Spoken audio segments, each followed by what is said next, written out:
Nagsuspinde na ng face-to-face classes bukas ang ilang lokal na pamahalaan. Halos 40 lugar sa bansa ang posibleng makaranas bukas ng hanggang 47 degrees Celsius na heat index o damang init. Nasa frontline ng balitang yan si Brian Basa.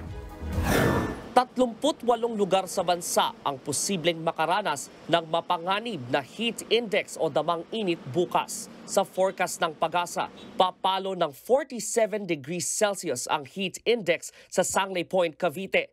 46 degrees Celsius naman sa Dagupan, Pangasinan. Nasa danger zone din ang 45 degrees Celsius na mararanasan sa Pasay, gayon din sa Subic, San Jose Occidental, Mindoro, Aborlan, Palawan at Rojas City sa Capiz.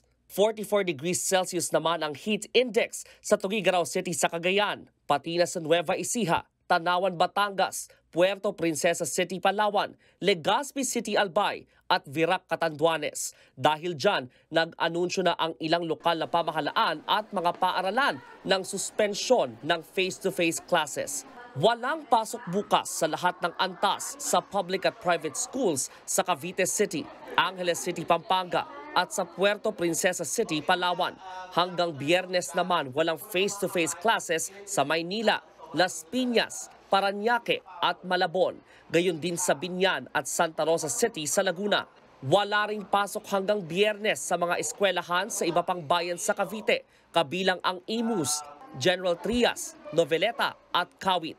Hanggang May 3 naman walang face-to-face classes sa Ipil, Zamboanga, Sibugay.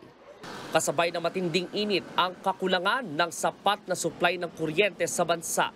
Muling itinaas kanina ng National Grid Corporation of the Philippines o NGCP ang red at yellow alert sa Luzon at Visayas grid, habang yellow alert naman sa Mindanao grid. Pinapayuhan ng publiko na magtipid sa kuryente ngayong matindi ang tag-init. Nagbabalita mula sa Frontline, Brian Basa, News 5. Mga kapatid, Lucy Cruz Valdez po, maging maalam at may pakialam sa mga napapanahong balita sa bansa. Tumutok at mag-subscribe sa News 5 social media pages.